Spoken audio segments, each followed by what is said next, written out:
Grabe ang naging galawan ng isang Pinay na umani ng matinding atensyon matapos magpanggap na wala ng buhay upang tuluyang makatakas sa kanyang sitwasyon.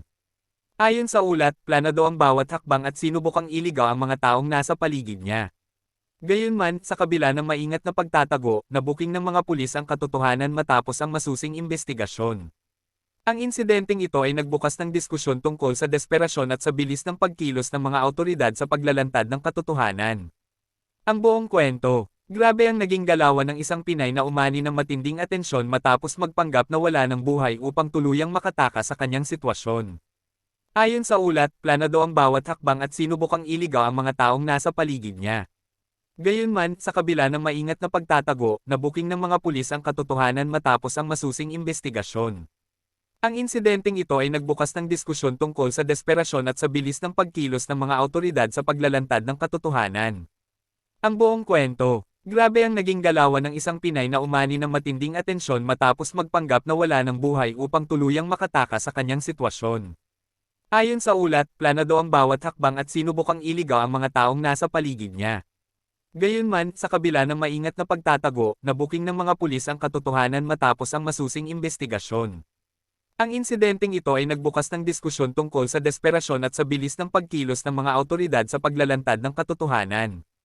Ang buong kwento. Grabe ang naging galawan ng isang Pinay na umani ng matinding atensyon matapos magpanggap na wala ng buhay upang tuluyang makatakas sa kanyang sitwasyon. Ayon sa ulat, planado ang bawat hakbang at sinubukang iligaw ang mga taong nasa paligid niya. Gayunman, sa kabila ng maingat na pagtatago, nabuking ng mga pulis ang katotohanan matapos ang masusing investigasyon. Ang insidenteng ito ay nagbukas ng diskusyon tungkol sa desperasyon at sa bilis ng pagkilos ng mga awtoridad sa paglalantad ng katotohanan. Ang buong kwento. Grabe ang naging galawan ng isang Pinay na umani ng matinding atensyon matapos magpanggap na wala ng buhay upang tuluyang makatakas sa kanyang sitwasyon. Ayon sa ulat, planado ang bawat hakbang at sinubukang iligaw ang mga taong nasa paligid niya. Gayunman, sa kabila ng maingat na pagtatago, nabuking ng mga pulis ang katotohanan matapos ang masusing investigasyon. Ang insidenteng ito ay nagbukas ng diskusyon tungkol sa desperasyon at sa bilis ng pagkilos ng mga awtoridad sa paglalantad ng katotohanan. Ang buong kwento. Grabe ang naging galawan ng isang Pinay na umani ng matinding atensyon matapos magpanggap na wala ng buhay upang tuluyang makatakas sa kanyang sitwasyon.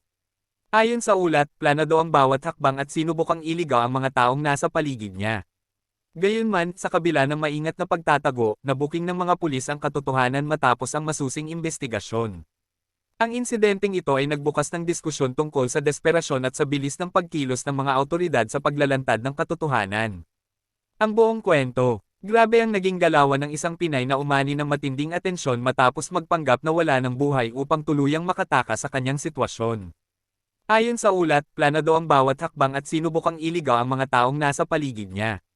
Gayunman, sa kabila ng maingat na pagtatago, nabuking ng mga pulis ang katotohanan matapos ang masusing investigasyon. Ang insidenteng ito ay nagbukas ng diskusyon tungkol sa desperasyon at sa bilis ng pagkilos ng mga awtoridad sa paglalantad ng katotohanan. Ang buong kwento. Grabe ang naging galawan ng isang Pinay na umani ng matinding atensyon matapos magpanggap na wala ng buhay upang tuluyang makatakas sa kanyang sitwasyon. Ayon sa ulat, planado ang bawat hakbang at sinubukang iligaw ang mga taong nasa paligid niya. Gayunman, sa kabila ng maingat na pagtatago, nabuking ng mga pulis ang katotohanan matapos ang masusing investigasyon. Ang insidenteng ito ay nagbukas ng diskusyon tungkol sa desperasyon at sa bilis ng pagkilos ng mga awtoridad. Thank you guys. Thank you for watching. Yan, tulog na si Mingming. Tulog na yan. Tulog ka na.